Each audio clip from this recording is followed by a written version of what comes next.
Good morning mga idol. Pakilala ko sa inyo mga idol yung ating Peking duck. You know? Tingnan nyo mga idol, napakadumi. Alam nyo kung bakit madumi sila, kasi alam nyo maulan ngayon. Mabasa yung paligid nila. Then puno ng putik. So kaya nagkaganito mga idol. Oh. Ayan. Yung ating mga Peking duck. Gutom na sila mga idol. You know? Ayan.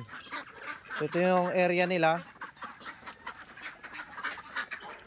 So sa enclosure na to, plano natin lagyan pa ng another poultry, which is yung ating geese. So wala pa tayong gansa mga idol. So sa susunod lalagyan natin kasama nito mga Peking duck. So itong Peking duck ko mga idol, nabili ko to sa Cotabato ata yun, or Zamboanga, if I'm not mistaken. Basta doon na area, Cotabato or Zamboanga. Let's say Cotabato na lang. So doon po natin nabili yung ating mga Peking duck. Ayan. From egg, mga isang tray na egg, napisa 6, 4 na babae, o 4 na lalaki, 2 babae mga idol. Ayan.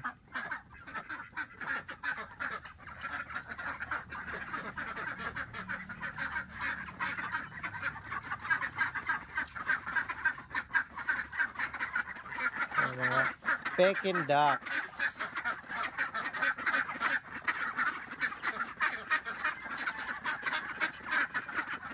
Mga hungry na sila oh.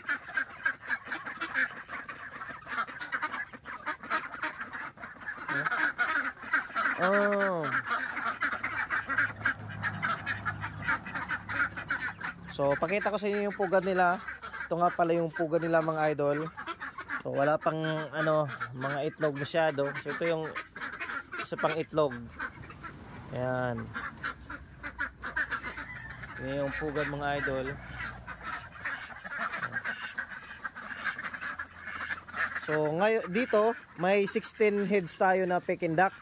O di pa kasama yung mga sisiw at saka yung itlog na in-incubate pa natin mga idol. Siguro pag may pera talaga, makapaparami tayo. Kasi good for dual purpose kasi to. Good for meat at saka egg production. Then dito sa amin rare, kasi ako pa yung meron nito dito sa Surigao del Sur. Kasi sa whole Caraga, hindi naman natin makiklaim yan, kasi meron din naman mga taga-Agusan or sa Butuan na hindi lang masyadong nagpapakita ng mga na-acquire nilang Peking duck. Dito sa Surigao del Sur, ako yung pinakauna, then nakabenta tayo sa ibang mga breeder.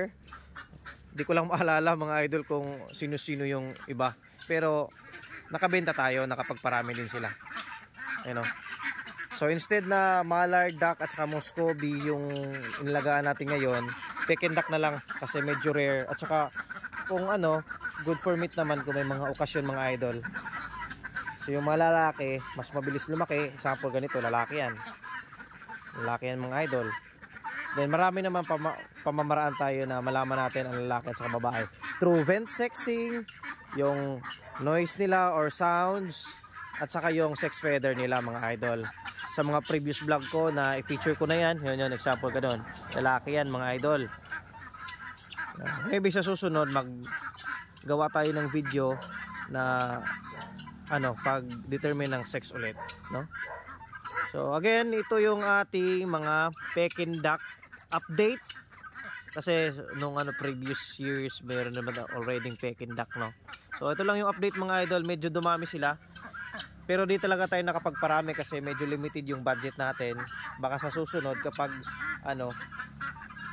marami tayong pera. Kasi medyo malakas kumain itong mga idol. Yung pinapakain ko sila is mga corn bran, rice bran, halo na mga bahaw or mga cooked rice, leftover rice mga idol, or mga vegetables or kangkong. Depende sa inyo mga idol kung anong available sa area ninyo. Pwede rin feeds. Pinapakain ko rin sila ng feeds mga idol. Or pwede rin layer para patuloy din tara mga itlog. Yan ang mga idol.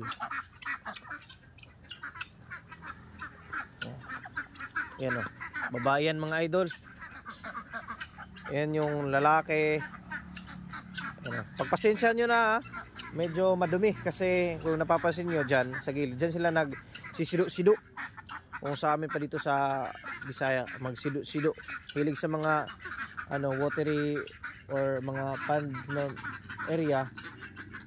Lumulublob sila or ng mahanap ng pagkain,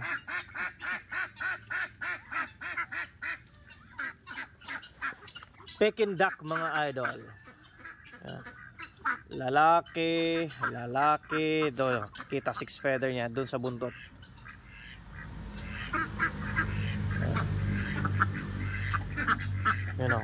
Yun yung babae mas maingay.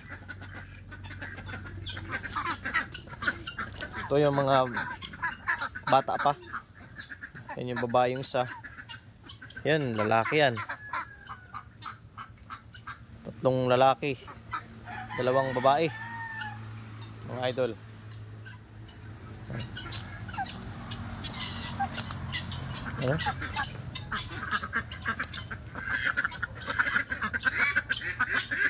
Again, ito yung update natin sa ating Peking duck farming mga idol.